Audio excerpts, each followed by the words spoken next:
Welcome everyone. In this video we're going to take a look at some unique ways to mount your targets to cinder blocks. These are field targets. A lot of you know I like to shoot field target, and I don't like setting up my range every time I want to shoot, so I leave my targets out. But I wanted a way where it would be quick for me to take them down and put them back up after the rainy season. They usually stay up for the season, but I don't want them out in the rain all winter, so I generally bring them in, and I don't like the clamps. They get destroyed by the sun and they rust and they look terrible. So we're going to look at 3 unique ways to make this happen for you. If you want to have a field target range set up on your airgun range. They are super secure. I've tested them all with this unit. I even cracked the block and glued it with the Masonry epoxy. So we're going to take a look at a fastener that's meant for concrete, some JB Weld, and a product called Masonry Epoxy from PC. All of these are really cool options.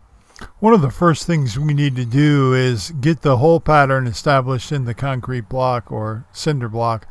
And in order to do that, we want to make sure that we align the holes with the web in the block. Right now it's a little bit too far forward, so we want to scooch it back just a bit to get those holes in as much concrete as we can. With these hollow blocks, it's always going to be a challenge, but I was able to get it good enough for it to work and certainly hold really well. I'm going to clamp this down, and we're going to use the base as a template. Make sure you're in drill mode. I've got a 1/4 inch diameter Bosch hammer drill bit in my DeWalt drill. And we're just going to go around and mark these holes in the block initially in order to know where we've got to put the finished holes. And once we get all 4 of these in position, and you want to make sure that this bracket is not moving around on you while you're laying the holes in, otherwise you're going to have to oversize the holes considerably to get it to fit. And I did have to do that on some of these. I just wasn't able to keep the drill stable. It's a hammer drill. It wants to bounce around all over the place. But anyway, we're going to drill these holes to depth now. And one of the things that you can do is use your brush. If you use your brush before you pull the drill bit out, you can evacuate a lot of the dust out of the bore and make things nice for your gluing operation or your fastener insertion, whichever way you go. But anyway, this block has got the overhang on it, and it's not ideal, but I had them and they're already on the range, so they're getting used. My desire to use wing nuts on this job was easy for these action armor targets because they're flat on the base. But on these other field targets, they've got this angle that would prevent you from using a wing nut because you wouldn't be able to clear the wing nut itself. So what I did was I cut those corners out. You can see it on this one that's already modified and painted. And this Paul Porch self-resetting target also has been modified to allow the use of the wing nuts. Next up, we want to prep the studs. And first thing I'm going to make a stud with is a piece of stainless steel all thread. Cut that down, get that ready. I don't really care. The end that's cut off with the bolt cutter is going in the concrete, so it doesn't have to have the thread dressed or anything. It's actually going to get a little bit of grinding work on it to prep it. And this is just an old stainless steel socket head cap screw that I'm cutting the shank off of to keep the threaded portion. And now I'm going to take this Dremel tool and I'm going to cut some vertical slots.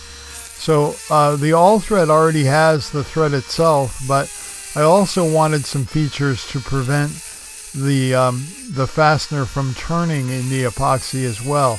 It's got ones to keep it from pulling out. The threads will do a great job of that. But I also wanted some features on the bolt to keep it from turning as well. And that's what the Dremel here is for. It's a thin cutoff wheel, and I'm just putting some vertical grooves on these studs. Okay, next up we're going to get some epoxy going. I did prep the studs. I did use an alcohol wipe with them before continuing. But we're going to use the JB Weld first, And this is real simple, just equal parts of part A and part B. And then, make sure you mix this stuff really, really well. I mean, a properly done bond joint with any quality epoxy is going to last a long time. It's weatherproof. Nothing is going to happen to this joint over time. Again, if you take your time and you do your preparation, you can get a really good bonded solution.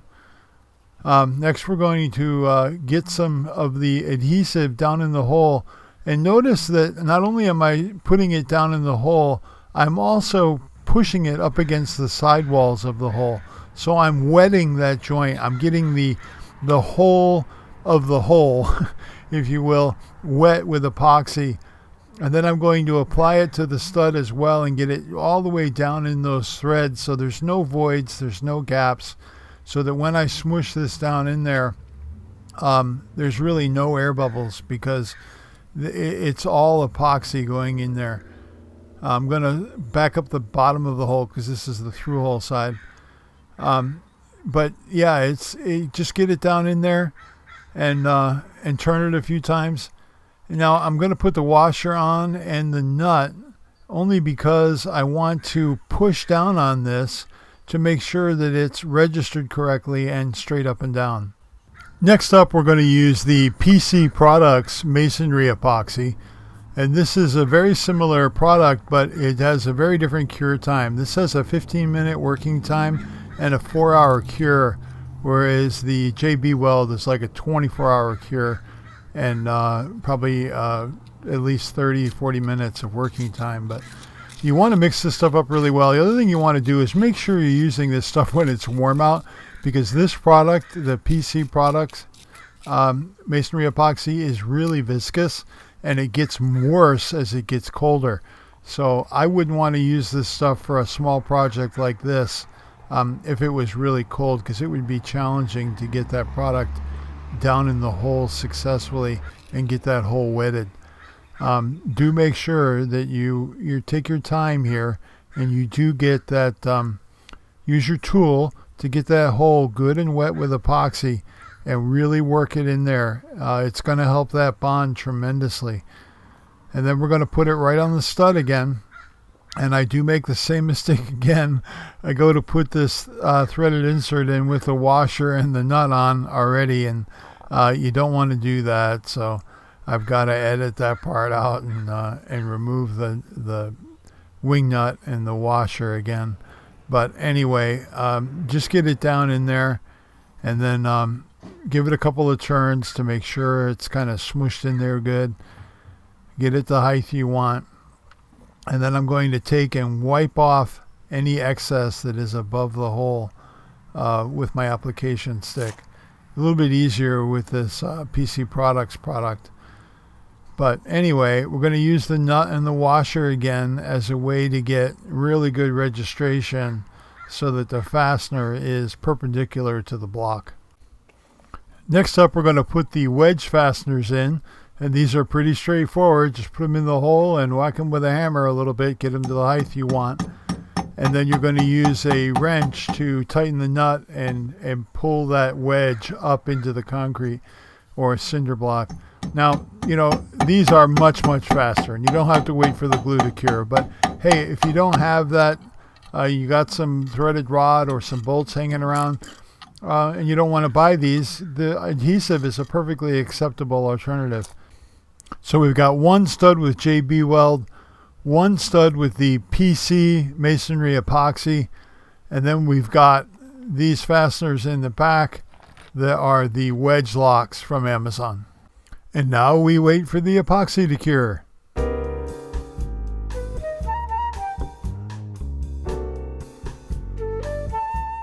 These are a wedge fastener, and typically you wouldn't use these with cinder blocks. But for this application, we're not really using their full strength, so it's not like we're trying to keep a porch awning or something from blowing away in a Category 5 hurricane. We're just trying to keep this target from falling off the block, and we're using them in shear, so we're really not stressing this fastener at all. So these happen to work. They're really fast. Are they ideal for securing stuff to cinder blocks? No, they're not. But I have shown two other alternatives, the JB Weld and also the Masonry Epoxy. They're all set up, and overnight they have cured fully. And now we're going to test them one at a time just to make sure that this is a solid solution. Okay, well, let's test these out. We're going to drop our target down on here, and we're going to test each one of these in isolation. So we're going to go ahead and put the wing nut on, give it a little snugging, and I'll tell you what, that epoxy is rock solid in there. And yeah, no problem at all. The weight of the block, it had no issue with that. And now the PC products, Masonry Epoxy, no problem there. Any of these solutions is absolutely viable for this application. I'm going to try a single wedge stud, no problem there. Going to put one on the other side, no problem there. These are almost ready to go out on the range. There's just one more thing we need to do. We need a little bit of touch-up. I use these Nissan paint pens. I absolutely love them. You don't have all of the spray and the waste and the overspray of using cheap spray cans. And here they are all done, drying in the sun, ready to get put back out on the Target Forge range. Really happy with how this whole project turned out, and really happy that the wing nuts will allow me to pop these on and off easily with no tools. Thanks everyone. Like and subscribe and be a light in the darkness.